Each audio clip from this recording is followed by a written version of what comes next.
Welcome, ladies and gentlemen, to episode 52 of Christian Geeks Classic Rockcast. And this is Steve Chalk, and we have Britt Mooney here beside me. We're in person. But we also have a third member of the team today, Mr. Tom Perrault. Welcome, Tom.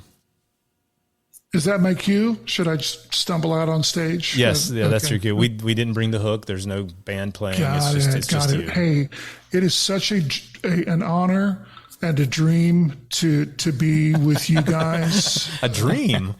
Yeah, it was either you or Joe Rogan, and I opted for you guys. So. You're such a sweet man. Wow. Did you flip a coin?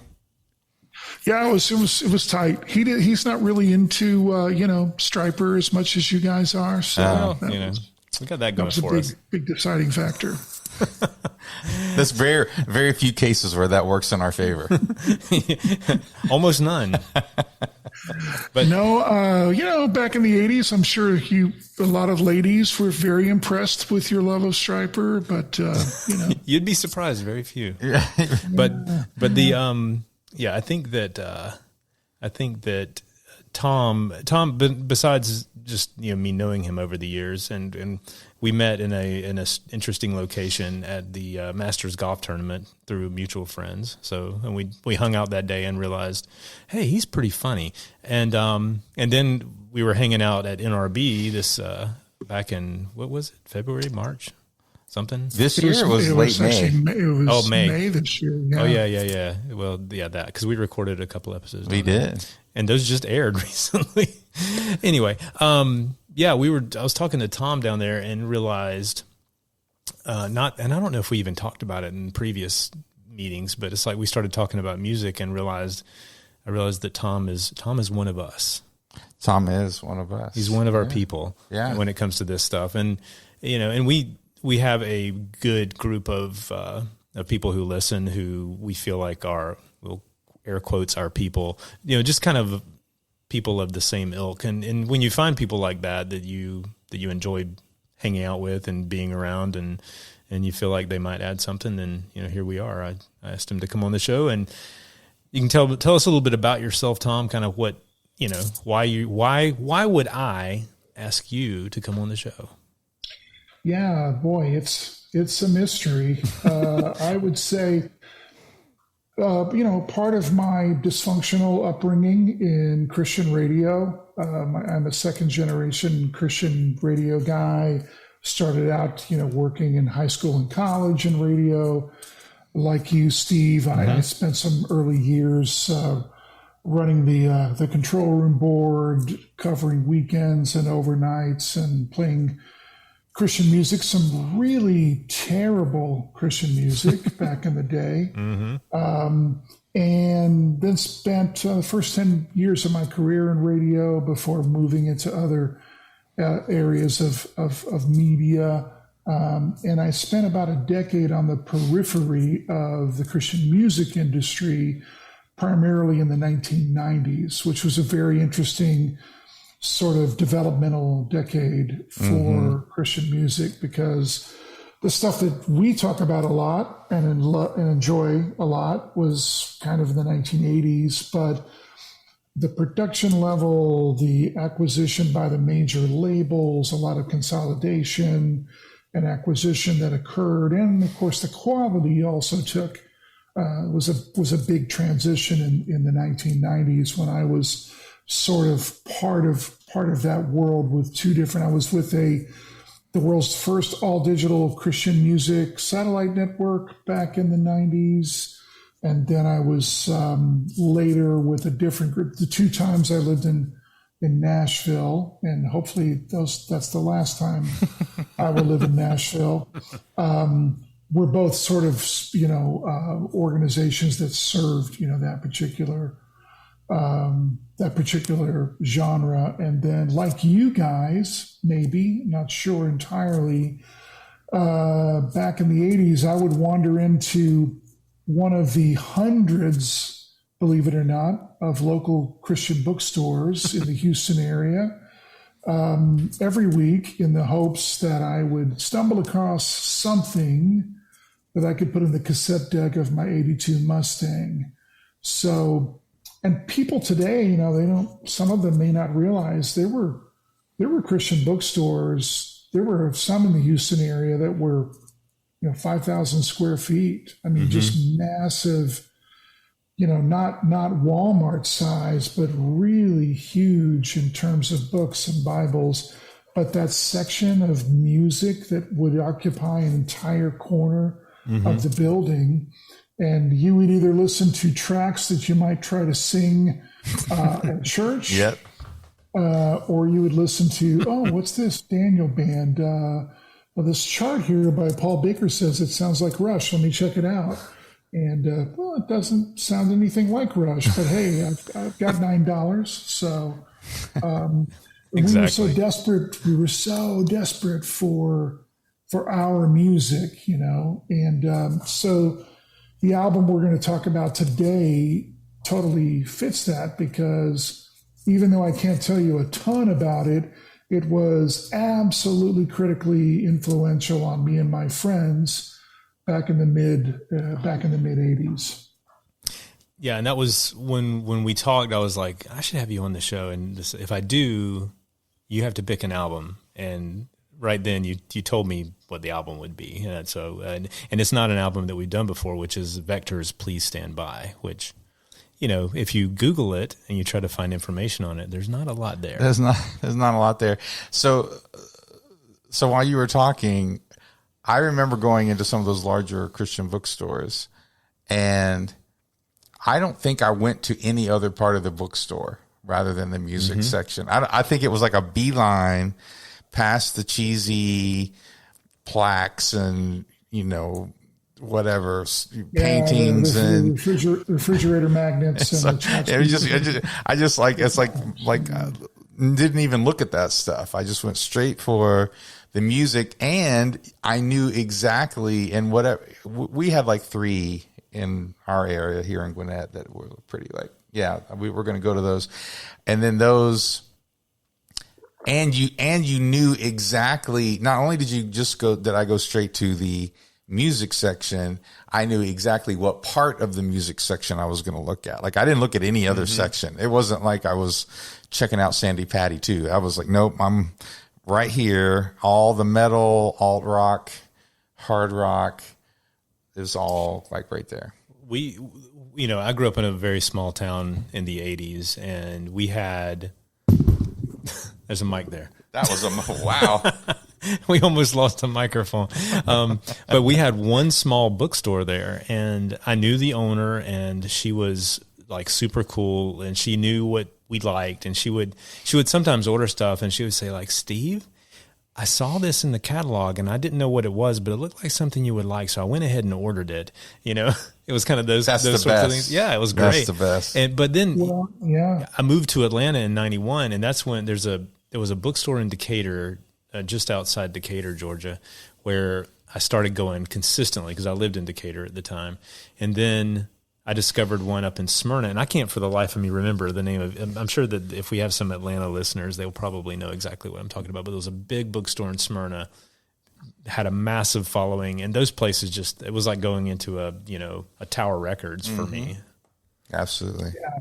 Yeah. Years later, of course, I went straight to the Bible Man section to try on different costumes. You have they had the plastic David and Goliath outfit. Yeah. And in the 80s, the bookstores were some of our biggest advertisers in terms of local Christian radio. So I not only spent time there, I also sold them advertising and had relationships. And I always said the only people weirder than Christian radio people were Christian bookstore people. So, but man, I would spend hours in there. Like you said, Britt, just listening to different things. Oh, man. Yeah. And that was the best. And then occasionally, you remember the thrill of going to Sound Warehouse or whatever the secular radio record store was, and seeing, The Call. I saw that at both locations, or U2 or, whatever it happened to be. And some of them are still sort of a mystery, like After the Fire, Der Kommissar. Why is that in the Christian bookstore? I don't know. No one's ever told me, but that's where I bought it. So, well, it's like, and the place where I found out about most of those types of bands was Harvest Rock Syndicate.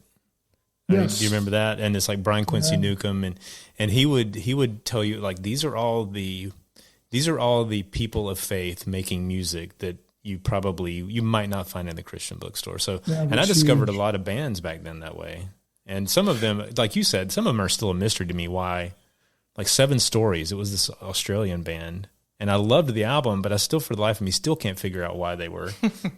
I mean, maybe it's just like there was a Christian guy in the band. I don't know. Right? Yeah.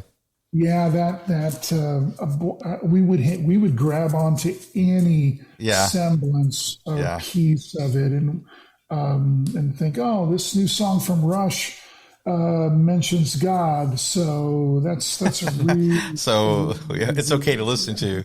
This one guy went to church this one time, and so that's safe to buy. It's safe to buy that. Or he was baptized as a baby, so clearly. Yeah, exactly. But it's like if you look at the back of this record, then I'm looking at the Vector record. It's like this was on A&M Records. Now there's a lot of stories, and if you like Randy Layton, if you know him, who he owned Alternative Records and worked a lot with these guys in 77s and stuff. He talks a lot about over the years he's talked a lot about the kind of dubious relationship between Exit Records, which was the record label for a lot of those Sacramento bands that came out of the Warehouse Ministries up there, like 77s and Vector and Charlie Peacock and those guys. They got a lot of distribution, A&M Records, and I think, and then 77s got picked up by Island, but in general, it was just nothing. They got really zero out of it. Like they would get in the record stores and they would automatically get stuck in the Christian section, and they'd be like, no, that was not the deal. And I think that's what happened to Vector as well. Mm. Yeah. I remember when Mute Math first came out, and they were really terrified of being labeled as a Christian band. I remember that too, yeah. Yeah, the guys were Christian and some of the themes and all that, but they're like, well, they were a Christian band first, right? Weren't they Earthsuit first? Yeah.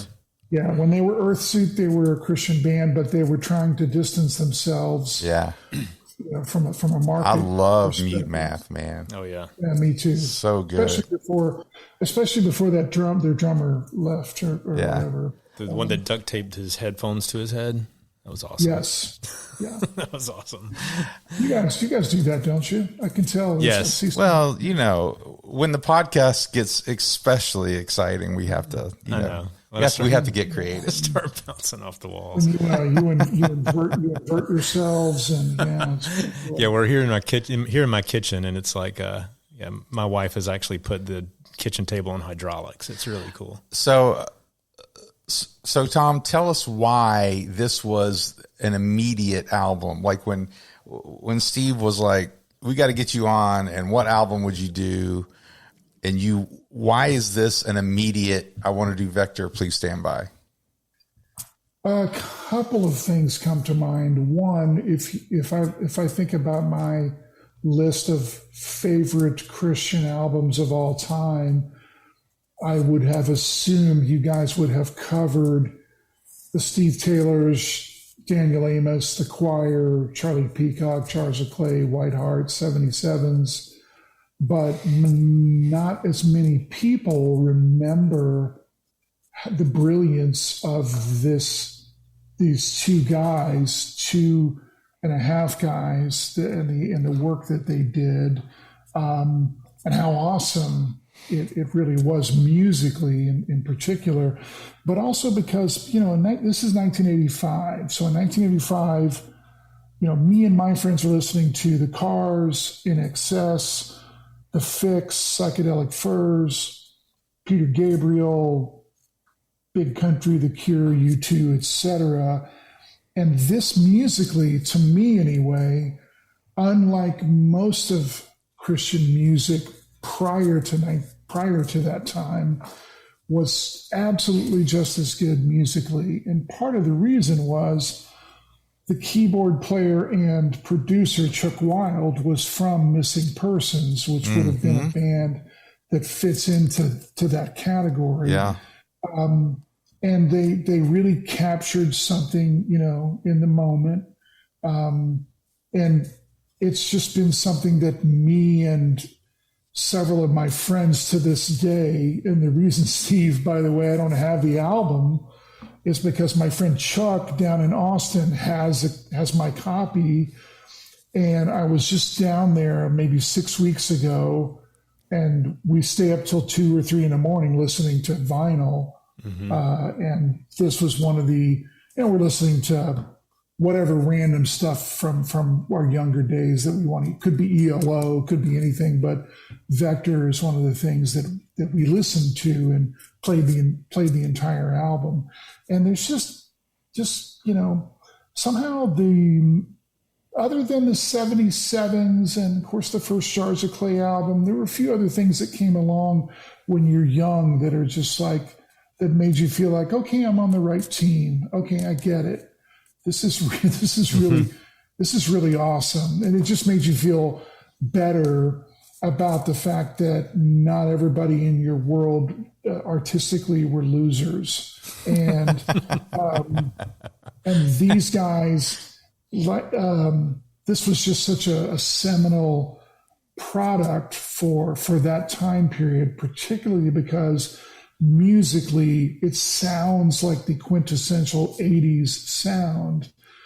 And I thought about before we recorded today, I'm like, well, I may not be rock enough for these guys. I will make up for it with being extra geek, but it's not necessarily a rock album. It's techno, it's new wave. But the guitar is amazing. The drums are amazing. So those are some of the reasons. It just holds up so freaking well. Yeah. That's another reason. Well, I did not know the connection with Missing Persons. I actually saw them live late 90s. I saw them live at it was a Cotton Club or somewhere downtown, and it was a great show. Talk about some amazing musicians. Well, Terry Bozzio is just a legend among drummers. Yeah. So essentially, the drummer that I was playing with, and he and I are still good friends, he's one of the best drummers I've ever played with or seen, for that matter. And he wanted to go because of Terry Bozzio. He was like, that's why he went. And no, it was great. It was a great show, and yeah, amazing musicians. So when I was a senior in high school, my dad for Christmas gave me a Sony Walkman. It was maybe the greatest gift I've ever received in my entire life. Set you on a path. The first 3 cassette tapes I bought in that last half year of my high school years was The Fix and The Fix, what a great band. Thomas Dolby's first album and Missing Persons. Wow. Listen and just amazing. So yeah, Chuck Wild had just a huge influence on this, and so did Terry Bozzio, secondarily, because of some of the drumming that Bruce Spencer does. You can tell, like, I heard that on a Missing Persons album the year before. Some of those effects, so yeah, it's pretty cool. All right, well, we'll get into the album, but do we have any news? Yeah, hang on a second. Let's play the intro. Yeah, so here in the news, we have a special guest. It's Tom. Really? Yeah. Tonight? Yeah, on our podcast is Tom. No, wait. Tonight we have a special guest? Tonight, on this very episode, episode 52. And also, the other piece of news I have is that the episode and my age are the same. So, nice. Yeah. Nice. Yeah, I should have brought like a cupcake. I should have brought like a cupcake. You missed your chance. I missed my chance. This would be considered a slow news day, I guess. You could say that. It's a slow news day. Okay, I will plead the fifth on this one, or actually, I'll fall on the sword. I'll do some sort of cliche wording for this, but I've just been busy, and I just didn't put any news together. Okay, well, I got one thing. Okay. I thought of one thing. So I don't know if people follow Jim Laverty on Facebook, and I know you're saying, you know, you Tom, you want to stay away from Nashville, but I don't know if it's Nashville proper, but they've been getting together pretty regularly. Who is they? Like Bob Beeman and the Sanctuary and folks? like the Sanctuary folks have been getting together, having like cookouts and worship and doing all this stuff. And I heard about that. I've been very tempted. I've been very tempted to just like go up, you know, one weekend while they're doing that. And like and so anyway, Yeah. I don't know if that's of interest to anybody, but he's an amazing bass player. But it's a lot of the old bands that we have, some that we've covered on here, And some that we've interviewed. and you know, they just, you know, they put a band together, but he seems very encouraged by it, and he's a very positive guy on Facebook. So, Well, there's a resurgence for sure. If you look at the Immortal Fest and kind The of the Immortal popularity Fest of that, stuff. and honestly, the bands that are going there are actually they sound really good. So here's my question. So Jimmy A is in Vector, right? Or he's part of it, or Yes. played on the album. Yeah, he was one of the two principals of the band. Yeah. So obviously if people know who he is, he's a very phenomenal guitar player. He's a phenomenal guitar player. And didn't he do like Rich Mullins? What did he be like with Rich Mullins? he's a Ragamuffin. Was he in the Ragamuffin? Wasn't he in Ragamuffin? And he did stuff with Charlie Peacock? With Charlie Peacock. And was he in the Perfect Foil with Steve Taylor? He's done some stuff with Steve Taylor. I don't remember the exact project, or Lost Dogs, or one of those. And you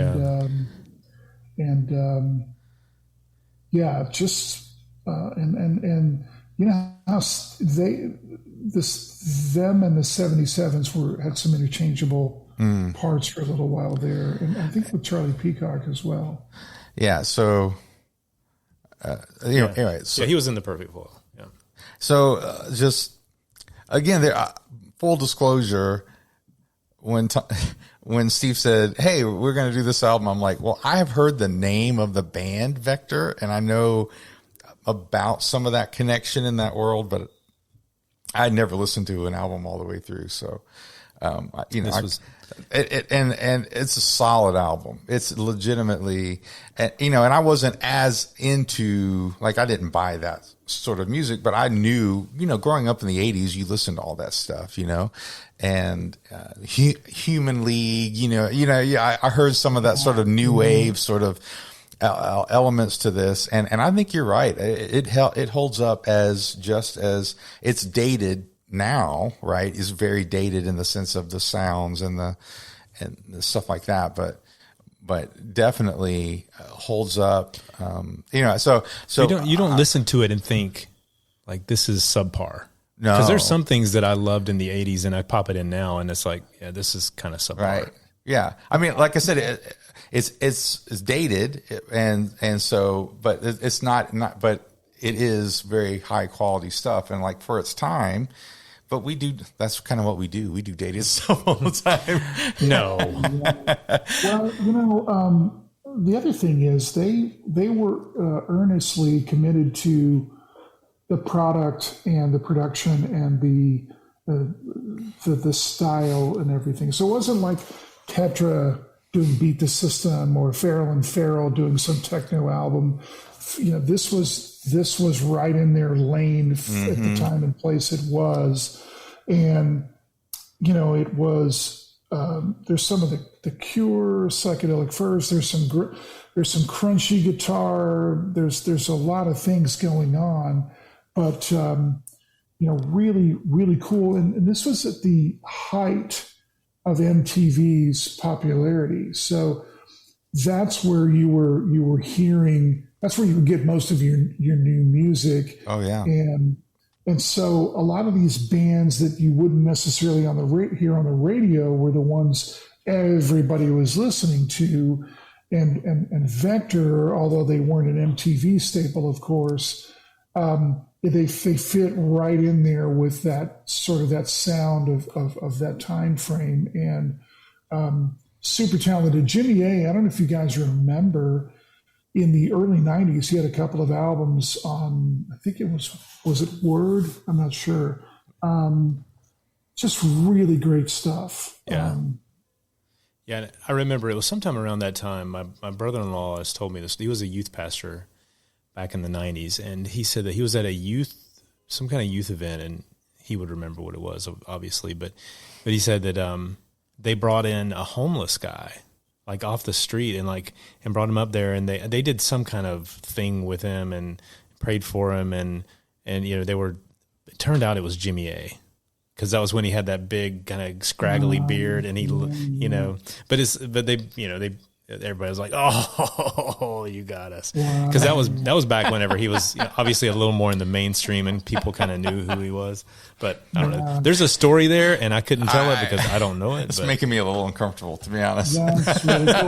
Well, that reminds me of another piece of news. My first cousin, Oliver Anthony, has had a really good. Oh my gosh, I love that song. That's a great story. I didn't. He's your first cousin?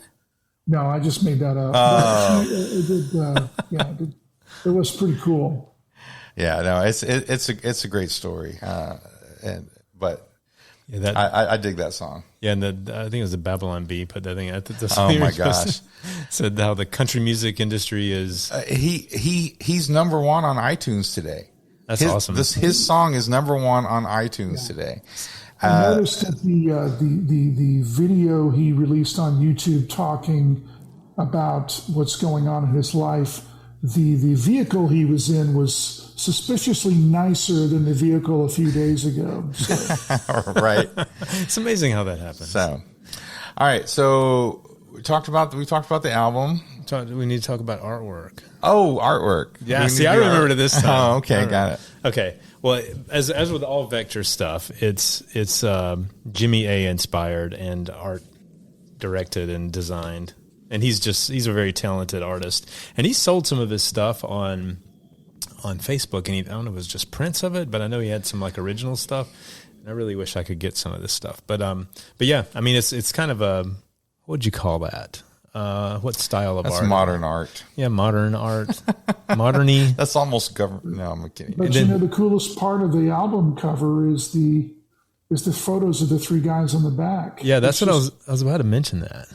Totally cool. I loved it from the moment I first saw it. That's just really cool. Yeah, and I mean, and Jimmy looks pretty cool, and I've always been a big fan of Bruce's like smolder, because he has a smolder, and I saw the 77s back several years ago, and I got my picture made with him, and he's just, I mean, he's standing beside me, and he makes me look super ugly, which is not great, but the one thing I will say about Steve Griffith is he doesn't look like a rocker. Like he just doesn't have he's kind of balding and just kind of looks like somebody's uncle, like we've talked about with Bob Hartman. But the dude is like so mega super talented that and I can't, I get like, I teach a 10th grade boys group at my church, and they just go off on me. And last night they called me old Jason Statham, and I don't know what that means. So apparently, and they're like, "You need to shave your hair off because you look like an old Jason Statham." So I'm like, "Wow." You talking about the actor Jason Statham? Yeah, that guy. Yeah, and I mean, this is and you know karate and everything. I don't know. So anything. this is so these are special needs kids that don't see very well. Wow, you said it, not me. I love those boys, but they think. Bless their hearts. Steve Griffith on that album looks like a guy that would be, about to launch missiles to destroy the world or something. He just looks like he's some evil overlord, going up against James Bond or something. It was a stroke of genius that they put Bruce in red and not Steve in red, because if they put Steve in red, then they'd be like, holy moly, what's this guy about to do? Yeah, exactly. It's just... it's just really cool. It holds, I've always loved it. Well, and before I had the vinyl, because I just got the vinyl probably within the last 10 years, but I got this, which is, it's a CD that Gaga Records, which Gaga Records, I think, is Steve Griffith's imprint. And he put it out, and it's both the first two albums, Mannequin Virtue and Please Stand By, on one CD, and magically they all fit because they're all relatively short songs. But so I wore this thing out, and to me, they're almost the same album. So like that's how I first really got into them. But I will say this. I will say that the fact that Steve Griffith put this out, and he's also put out some other stuff since they did an album, 2021, something like that, on Mezzo Music, which is Bruce Spencer's label. That is the only Vector album that is available anywhere digitally. So yeah. I'm going to implore the powers that be, namely Steve Griffith, if he happens to hear this podcast, put your stuff out on streaming. Yeah, man. Because I literally especially for Britt, because God bless him, he never really listened to Vector. I had to rip the CD and send him the file so he could actually listen to it ahead of time. Yeah, and then of course in the car I'm doing YouTube and stuff. But I know, legitimately I like the album. I like the artwork. I dig it. So. I love that you guys talk about album art on the podcast. So that's a good addition. I've listened to a number of your podcasts by now, and I'm like, oh, okay, yeah. In fact, I was on Pinterest for maybe 2 years one time. Don't ask me why. I guess because it was new, and the only thing I had on Pinterest were album covers. I collected album covers that I loved and put them on Pinterest, just along with the fabrics and the flower arrangements and and whatever else you put on Pinterest. I'm sure it was beautiful. Yes. Full disclosure, one of the main reasons I wanted to include that as part of the podcast was because, number one, I was extremely critical of artwork back in the day, and I was like, just back in the day. Yeah, okay, maybe still. But I, and this was before. Sent me a text today. I would never do that. I hate this. By the Who way, would do this? I love Petra, but they're like social graphics these days are killing me. But I digress. So there are times, and there are albums that I did not listen to because I didn't like what it looked like. I didn't like the artwork, either that or it was a group where I loved them, and then I listened to the album in the store and the artwork started looking cheesy. And I'll use our last episode as an example with Holy Soldier. It's like after they left Myrrh Records, their artwork got bad, and it was suddenly like going from that first album where they looked like heroic glam metal icons to like what they became a couple of, and it's not their fault necessarily. Styles changed, but I was very like maybe unfairly biased against bad artwork. Yeah. And there are times when I was young that I actually bought something because of the artwork, because I had no idea. I had nothing else to go on. I'm looking through record bins or CDs or cassette tapes on shelves, and I'm like, oh, this looks cool. I mean, why in the world would I think something would be good because of the way the cassette looked? But I had probably 30% success rate with judging it by the artwork. Well, and a good example of something that I against my better judgment, mostly because of historical knowledge, I bought was the album that The Call put out on Warner Alliance, which was the kind of the Christian imprint. I don't know if you remember back in the 90s, like one of their last, I guess, studio albums that they put out, which that's a good news item. I'll get to that in a minute. There you go. See, I found one. We got some. But it was one of their last albums. So Warner Alliance put out a best of, guess because Warner Brothers owned their catalog, but and they also put out, and I can't remember the name of it, but the album cover for that one was just not good at all. But it was because it was The Call, and I really I actually knew they would be good, and they were, and that album was extremely good. Yeah. But so the news item is, oh yeah, do it. The Call, the surviving Michael Bean has passed away, but the surviving members of The Call there's some recordings that Michael Bean did, and they're putting them together, and they're going to release a new album with Michael Bean, which he's been passed away for 10 plus years, I think. Wow. I'm totally out of the loop. I love that guy. Yeah. Wow. His solo album was ridiculously good. I should listen to your news more often, I guess. I know. We're breaking it right here. Right, yeah. Have you guys ever done that game on Facebook? Back when Facebook was actually fun, maybe 10 years ago, one of the activities you could do was Google the first image that came up and the first name that came up or something along those lines, and make a random album cover of a random band. Oh, yeah. Oh, yeah. That was fun. It was absolutely awesome. And I swear the 2 or 3 times I did it per hour, just total times I did it. Just amazing what ended up coming up with random images and random names, better than most albums. Oh yeah, so. You could do some good stuff. The album with The Call I was talking about was the To Heaven and Back. That was the one that was on Warner Alliance that I didn't particularly care for the artwork, but the album was really good. So there you go. That's my 2 cents. Anything else? See, we made some news here. It was mostly not newsworthy, but it was news.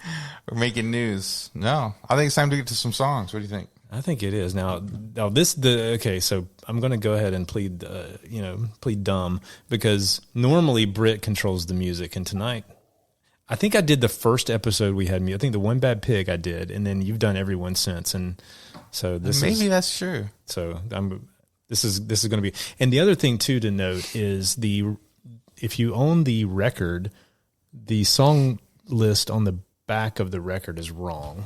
So it's not the way it is on the record or on the CD. So that's probably like one of you, so it doesn't really matter. Never mind. Forget I said anything. All right. So we ready? I'm in. You ready, Tom? Let me think about it. Yeah. Okay. Okay. I'm ready. Yeah. So this is Hear What I Say.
I'm glad they gave the album title right up front. So, right in the beginning.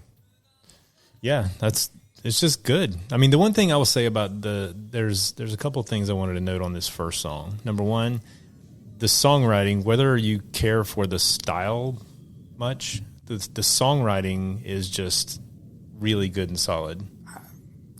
I totally agree. It took me a couple times listening through it to really dig into the songwriting and make some mental notes about it. But solid first song, solid melody. He's a very good singer. I really like the lead singer, and they're just doing some interesting stuff with the keyboards. Yeah, it's good stuff.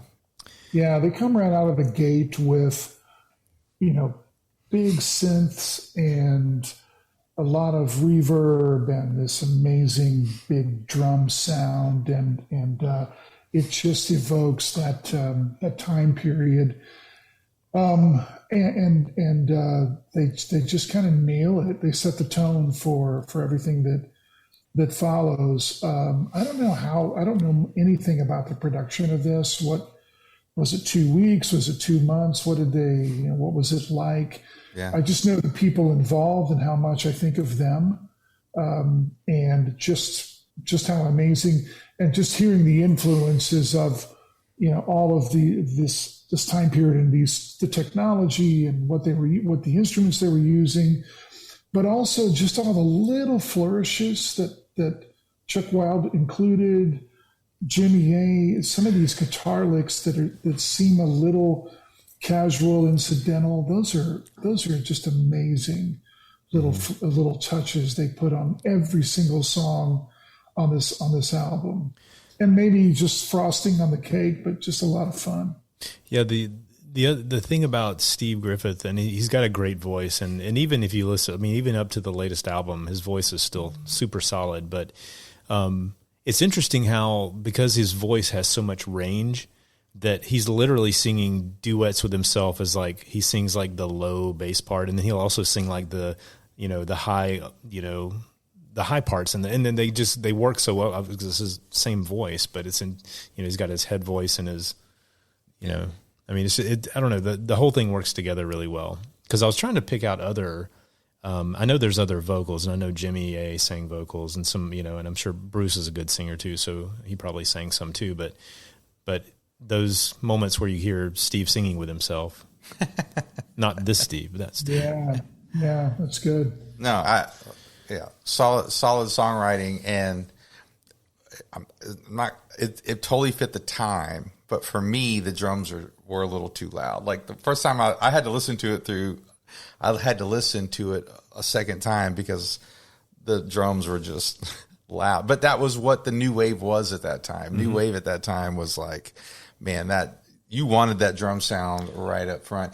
But what was cool about, I think, and I am not a connoisseur of new wave, although I listened to, a lot of the radio hits, and I knew the MTV and the radio stuff, was they really didn't sound just like anybody. They really kind of had their own, from what I can tell, they really wasn't like, oh, they're just like the Human League, or they're just like these guys, or they're just like, you like you were saying, you have the elements of some of these influences, but to me, as I listened to it more like 3 or 4 times over the last week, it was like they really kind of have their own sound, and I like and just throughout the whole album they do this.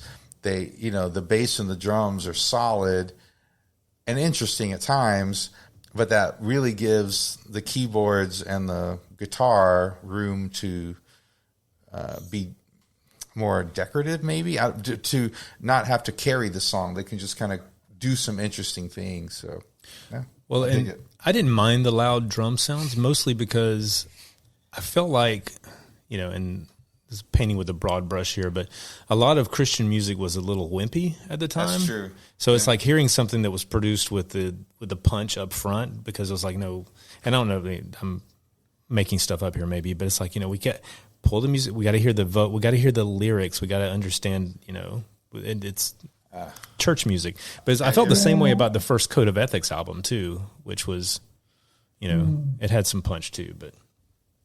Yeah, and the drums sounded a little more like when the Cars did their first fully electronic album, Heartbeat City, in 1985.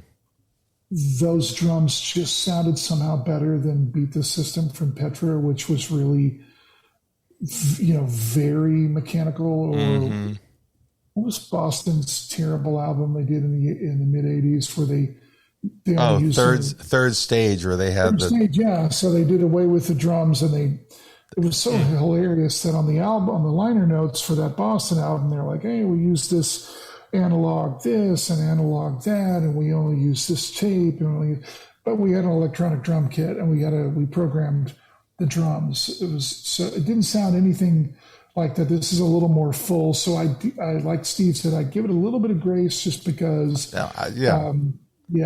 kind of banged. It kind of brought a little more fullness to it. And of course, I think on the first album, you guys correct me if I'm wrong, Aaron Smith was the drummer on the first album, Steve. Is that right? Bear with me here, and I can tell you. I'm pretty sure they were interchangeable. Yeah, let's see, Aaron Smith, yes. And Aaron Smith was also back for not the latest album, but the one in the late 80s. Yeah, Temptation. Was it Temptation? Yeah. What a great drummer. They were back and forth. All right, y'all ready for song 2? All right, this is America, which this one to me is the rocker. Maybe not right up front. It gets there.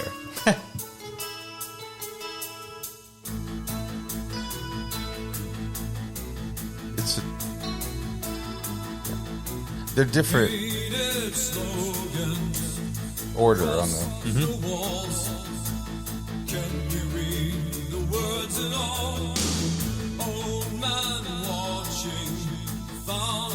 Like that bouncy keyboard. Children calling, or a line runs through us all. One day we stand. Nice reverb.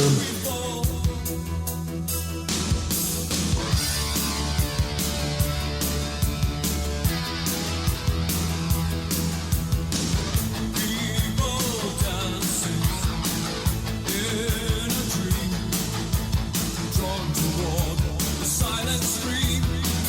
Just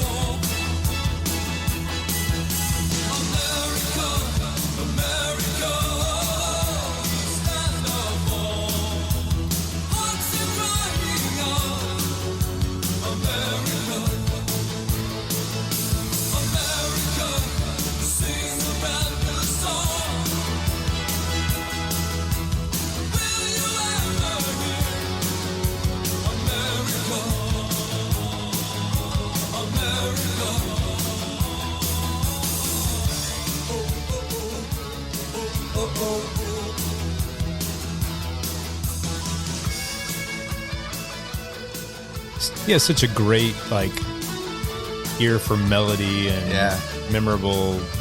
Yeah. This is it's a cool song, and it's the very common Christian 80s music song about America. There were a few.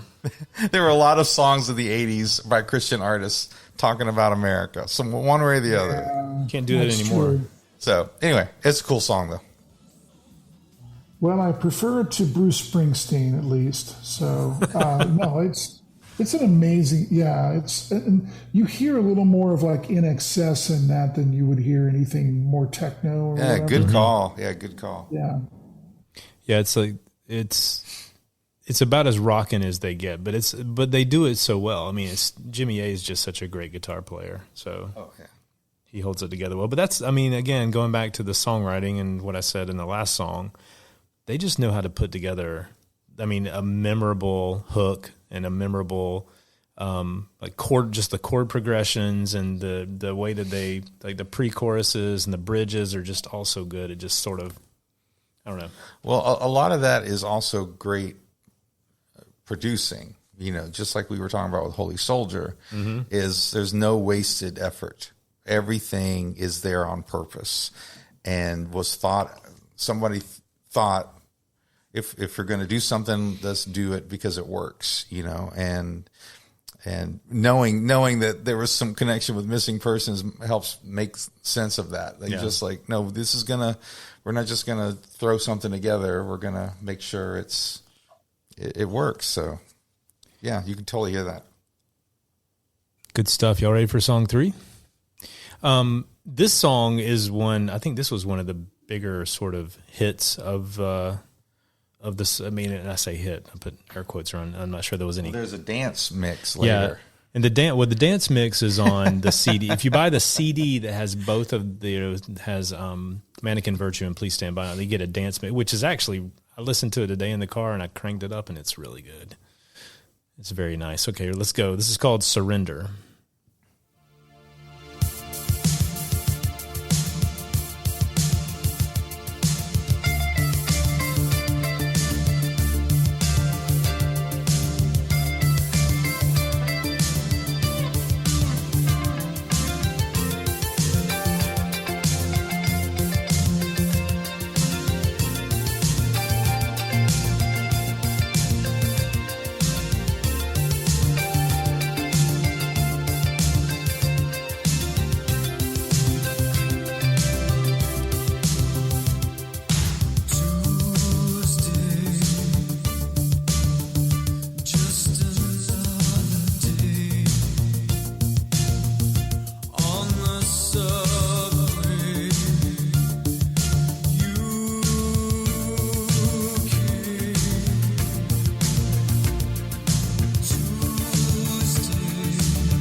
Chord. Yeah, this might be my favorite song on the album. I like all of them, by the way, but this might be my favorite. That was the song that got some Christian radio airplay here and there, mostly in the cooler markets on the West Coast. But yeah, people kind of heard of that one a little bit, and it really reminds me of The Alarm, which was a big band at that time that we also thought might be Christian. Rumor has it. Yes, just an amazing, sweet sound. Just really incredible. Yeah, the first part of it is a little Depeche Mode-y. When he's like, Tuesday. Yeah. But then he kind of gets out of it in the chorus. But yeah, then you don't want to kill yourself after a little bit. So it's my own personal vector. By the way, I actually do own some Depeche Mode. I love Depeche Mode, by the way. You do like this kind of music. I was a big fan of Depeche Mode. I might have done a hard rocking bluesish version of Personal Jesus at one point in my life. I can totally see it. I love the vibe of this one, and I just all the layers were perfect. All the sounds, all the layers, it's just perfect. I mean, I'm not saying I don't like any. I like all the songs. I really do like all the songs, but that's probably my favorite. I guess at some point we can't avoid talking about the lyrics on the album. So they're definitely not Daniel Amos or Bob Dylan or anyone or Steve Taylor or Stephen Curtis Chapman. Yeah, they're you wonder, to me, lyricists kind of fall into like four different buckets. There's people who are just really great at writing lyrics, Steve Taylor, Dan Fogelberg, whatever. Then there are those like Steely Dan that said, we just wanted something that sounded cool. And so we just kind of painted a tapestry and it sounded cool. And then there's Jeff Lynne from ELO who's like, give me 15 minutes. I got to run and write some lyrics while we're in studio. And then there's, of course, David Lee Roth, who said, I'm just going to sing whatever pops out. Say what's ever in my head at Poison. the moment. Unskinny These guys, and even on this song, I'm like, I don't know. There's nothing much going on lyrically. That's my only. It's not even really a complaint, but when I rank all my favorite Christian albums and Christian songs of that time frame, this one's like on a scale of 1 to 10, like a 4 when it comes to lyrics. What do you think, Steve? I tend to agree with you, and there are some, like, I expect out of Terry Taylor, I expect depth, and I expect to be challenged, and but I'll be honest with you, and I was thinking about this earlier today when I was listening through to this album on the way to work. I was thinking about what did I expect out of an album, especially in the 80s when I was much younger. I did not pay really close attention to what the lyrics were saying, because I think about, and we'll get there eventually, I Can't Help Falling in Love, which is one of the songs. And it's like, is that about a girl? Is that about Jesus? Did I care? Did I really listen to it that closely? Or did I just thought that I dig the music? And I think mostly I fall into the category of, if I dig the music, then I'll probably dig a little deeper, maybe. Yeah, it was sort of like, for me, it was like, well, I got it in a Christian bookstore, so it's got to be really powerful. Okay. And there's something to that. I mean, I was actually thinking that too. It's like, okay, if it passes the test, and this goes into a whole, like, what is Christian music, and, why did we let record executives determine what was holy? But it's like, there was that, I mean, and it has to do too with growing up in the 80s and your parents kind of saying, like, well, you can, if you get it at the Christian bookstore, it's, it's cool. And honestly, it's like, that was kind of my test, my litmus test. It's like, some of the stuff I got at the Christian bookstore was Petra, and it was just, like theology beating me over the head with rock music. And some of it was like this, which is, a little, this kind of skims across the surface of spirituality, Yeah. Right. Yeah. It just skims across the surface. That's a good way to put it. You could listen to Steve Camp and just really feel like you are, spiritually dying a slow death, or there's this more uplifting stuff musically, but it's not, there's not much going on. There's not much to it. And I don't blame them for that. They obviously did not intend to write a lyrically powerful, impactful album. They just we got some great songs, and we know who we are, we know what we are, and this is kind of what we want to put out there. And a lot of those bands out of Warehouse were that way. 77. I mean, all of them I can think of. I mean, maybe Charlie Peacock was maybe the most evangelical, but you think like Steve Scott, you think 77s, Vector, they were all very much like, we're all Christians. We came out of this ministry, but we're looking to do something a little more artistic and a little less evangelical, which, or even I almost, when I'm reading the lyrics and listening to the songs, like for most of it could have been in the general market. Like it could have been played in the general market. And so I don't know if they were going for that, but that was more their sort of style. I mean, so the real question is Vector metal? That's the real question. If you look at, if you just go by their amount of hairspray they use, definitely not metal. They did not meet the requirement for hair.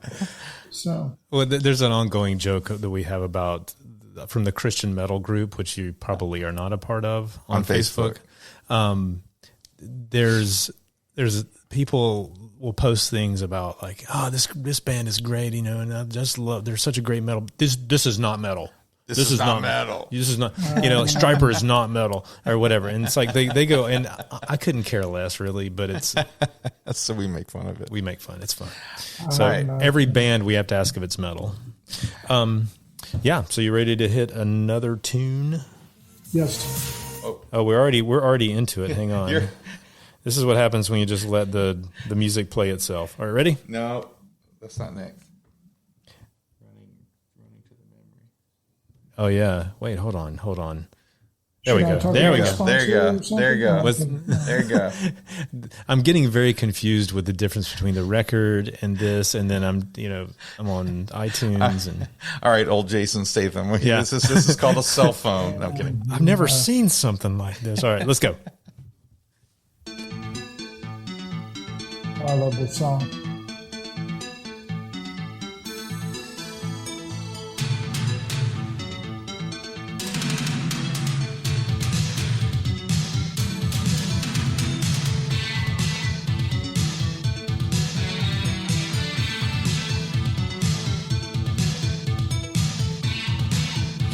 So metal. Double bass.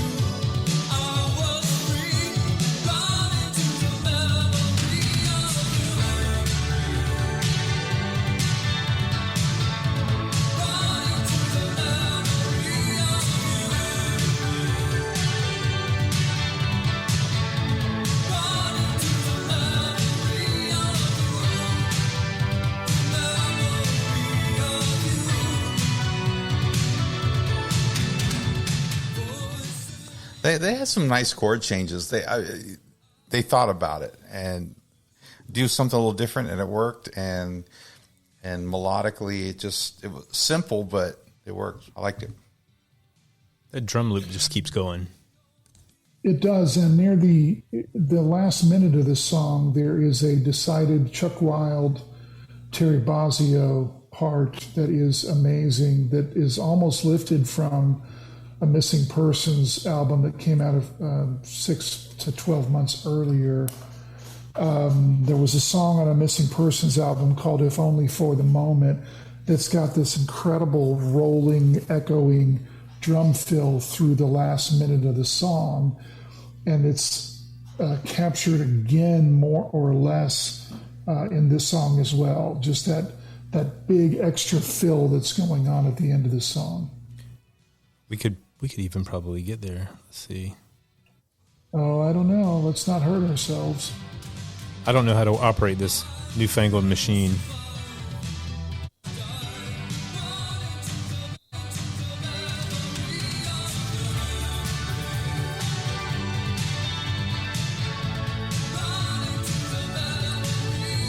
Skip a little bit.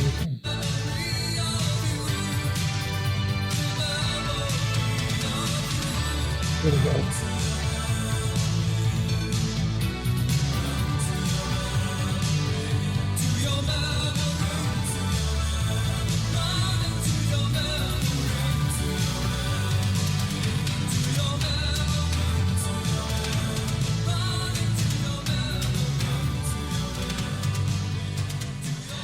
It's tasty. Yes. You know what's also nice about this album in general is this album could have been muddy easily. Mm-hmm. I don't know if you know. I don't know if you know what I'm saying. Yeah. Like this album could have been confusing and muddy easily. Like with when you're dealing with synths and keyboards, like a little too much bass in some of this stuff, and that's why good production is and mixing and mastering is so important, because you like we said on the last album, you sonically you give everything its space and it doesn't muddy everything up, and you can listen to what all the different parts are doing, and so I dig it.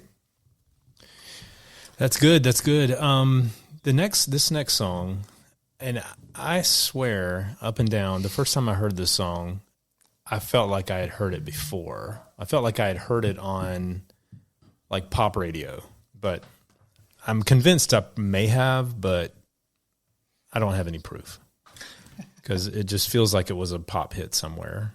in some time, and maybe it was in a different life. But anyway, this is that was young Jason Statham. man, that was a completely different life ago. All right, this is Fallen Star. I like the bass.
Just amazing.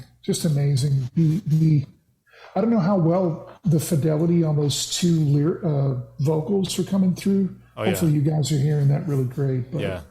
just really cool, really different.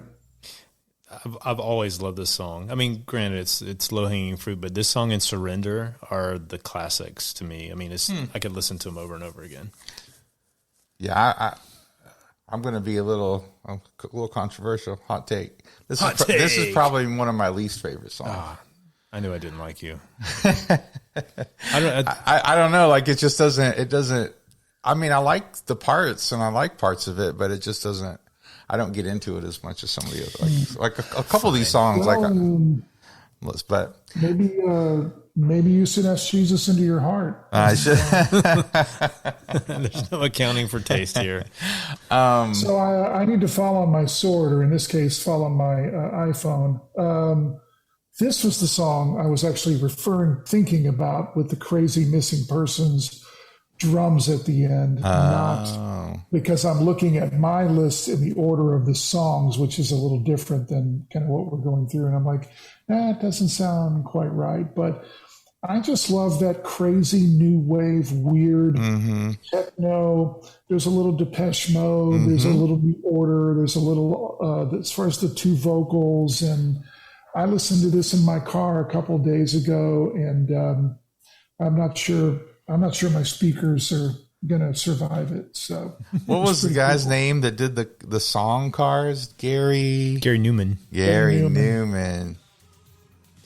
Yeah, this. We'll listen toward the end of this song too, just so we can. Okay. Go for it. Yeah, I'll be right eventually. Yeah. We'll keep doing every song until we hit the right one. Still got the song. Still got the speaking. Yeah, it starts doing this secondary fill behind him.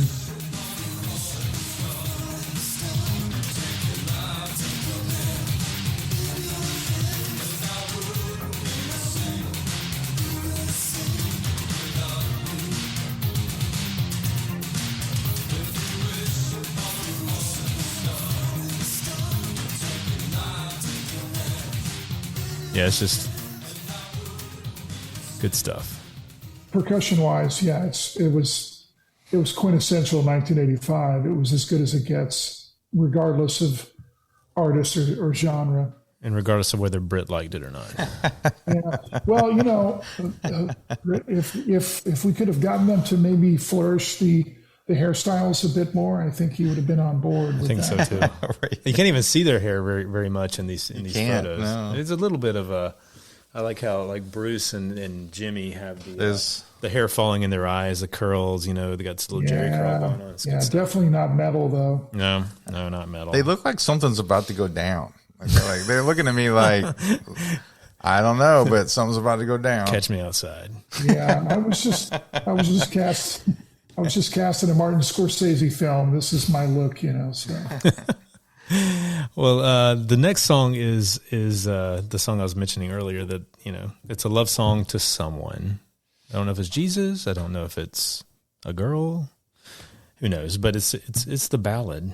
But it's also a really good song. This is the ballad? Feels ballady, doesn't it? A little, I guess. Yeah, it's very Corey Hart. Yeah. Oh, nice call. Good call. Never surrender. No, surrender's earlier in there. Oh, that's right. Always surrender.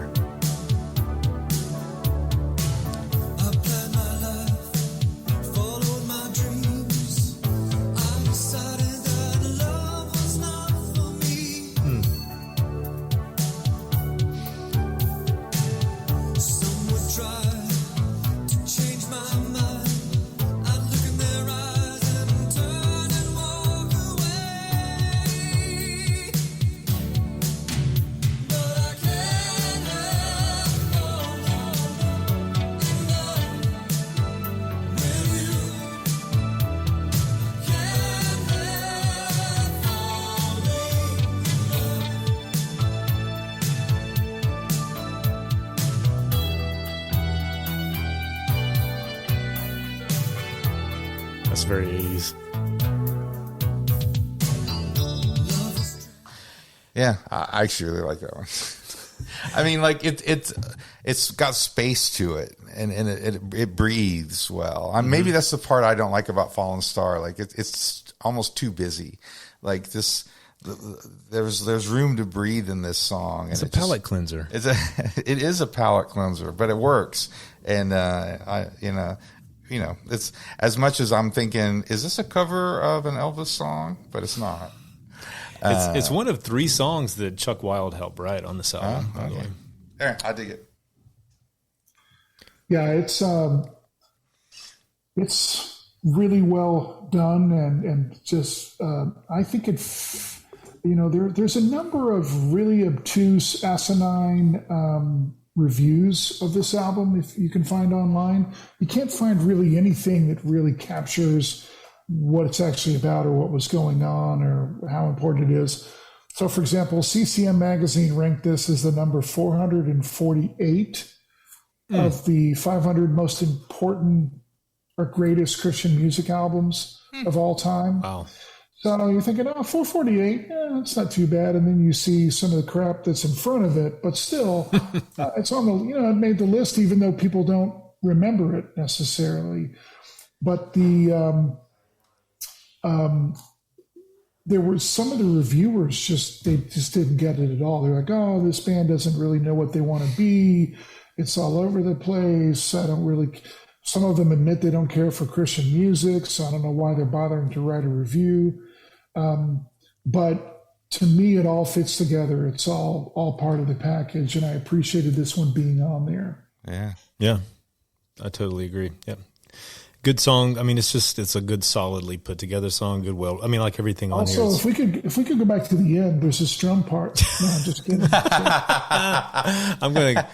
All right, fine. All right, here we go. No. No, it's good stuff. It's, again, like we always talk about palate cleansers, especially on hard rock albums. It's like you need one to just bring it down a notch, just to kind of so you can mellow before you kick it back in. It's definitely a more mellow song, definitely, See? and I like it. Power ballad, maybe not power ballad. Okay. Never mind. Sure. But the next song is one that when it's, because full disclosure, I haven't listened to this album in a very long time. But then once we decided to do it this week, I got it out, and it's like I remembered every song on it. And sometimes the song would be like, I don't really remember this, and then it hit the chorus, and I'm like, oh yeah. And this was one of those songs. When it first started, I was like going, I don't remember Dance. And then when it hit the chorus, I was like, okay, yeah, I totally remember it. The bass on this is a lot of fun. It's very Wang Chung or Hall & Oates, big bass. Tom is killing it with the references. He's got it. Killing it. That's good. That's good stuff. All right, let's hit it. Dance.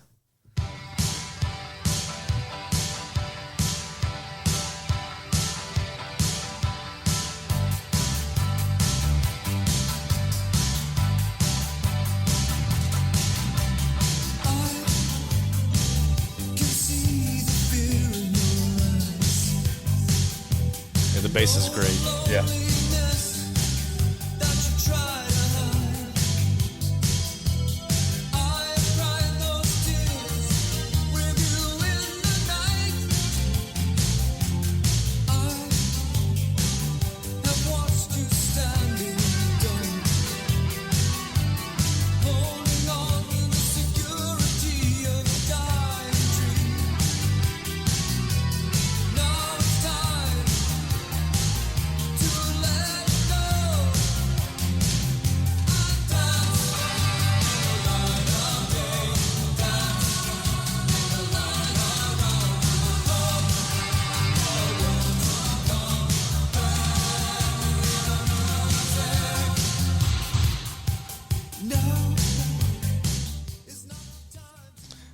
Yeah, I dig it.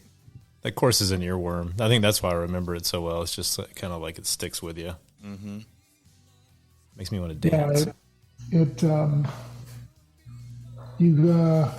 can't be in a bad mood after listening to that song. So, just really great. Yeah, it's again, it's like the first part. The first part is good and I like it. But I remember just listening, going like, yeah, this is just not something that I remember. But and it makes me want to put a dance remix of "Surrender" like 3 songs later on the album. So maybe, yeah. And you said you liked "Surrender," Britt, and so have you listened to the dance mix? I have. You sent it to me. And you listened to it? I did listen to it. And did you dance? I did not. Okay, well now I'm encouraging you. Maybe later when you get home, not here. We need dance. the duct tape for the headphones if I'm going to dance.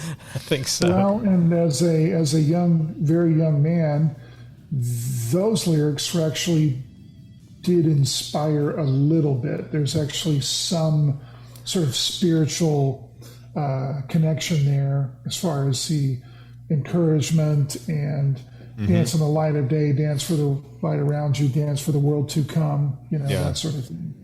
Yeah, that one's, I was reading the lyrics here as they were singing. I was like, this is getting a little spiritual. Yeah, no, I felt it. I think what made the verses work was the bass line. You're right. Like vocally, it's not super interesting, but then, here's my question though. Was there a big dance scene in churches? Back in the day? Pentecostal churches. Like there's all these, it's like dance music. It's not all dance music, but there's like the dance remix and like some of these songs. This was when Bill Gothard first became a thing where the drum beat itself was evil. Evil, right? Whoa. So anyway, I'm sitting there going, if you wanted to dance to this song, where would you go? Well, this disco used to be a cute cathedral. So nice. Nice. You pulled that one out. That was good. So good tune there. We've got a couple of songs left on this record. And this one is a cover of a Whiteheart song. I'm kidding. It's not. This is How Many Times, but not that How Many Times.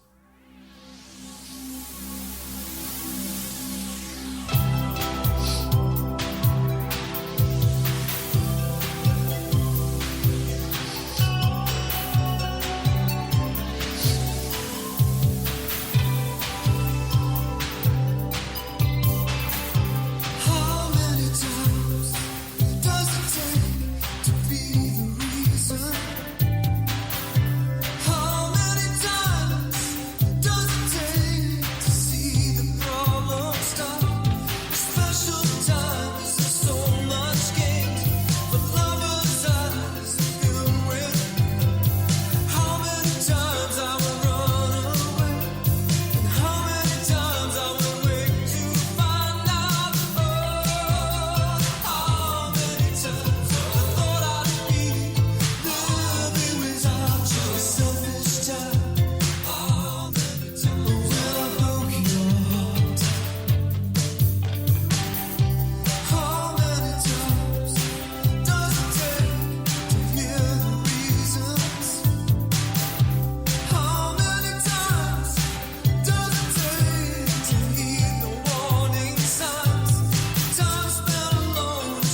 maybe not my favorite song on the album, but it's again a well-crafted pop song. Yeah. It's beautiful.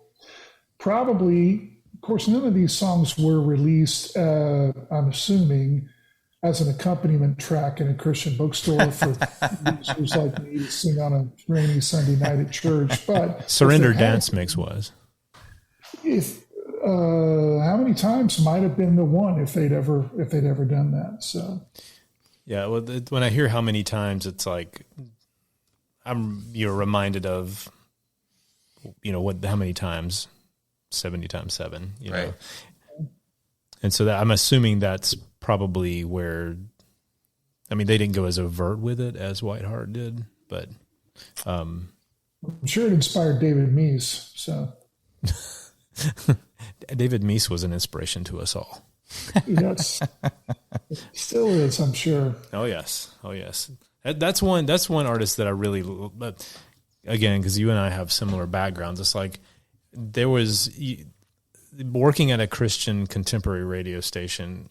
I played things I just completely didn't like, and I played things I loved, and then most of it was somewhere in between.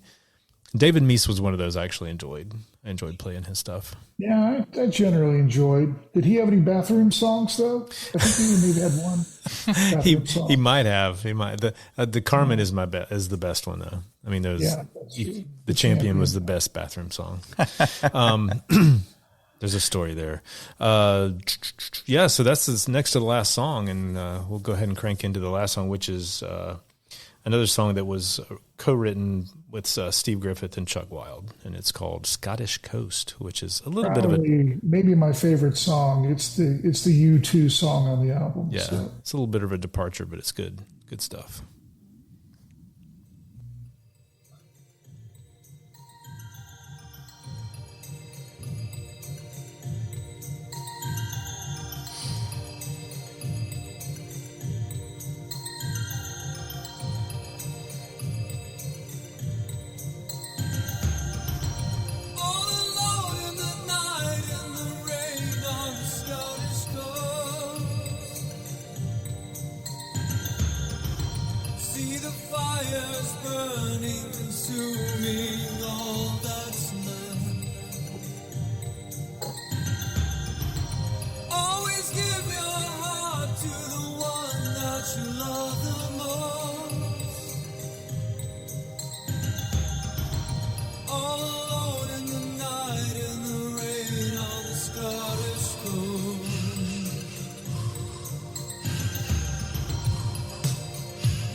This one's probably the most poetic of the songs, and I don't know which one of the songwriters was responsible for that part of it, but I like the way that it builds.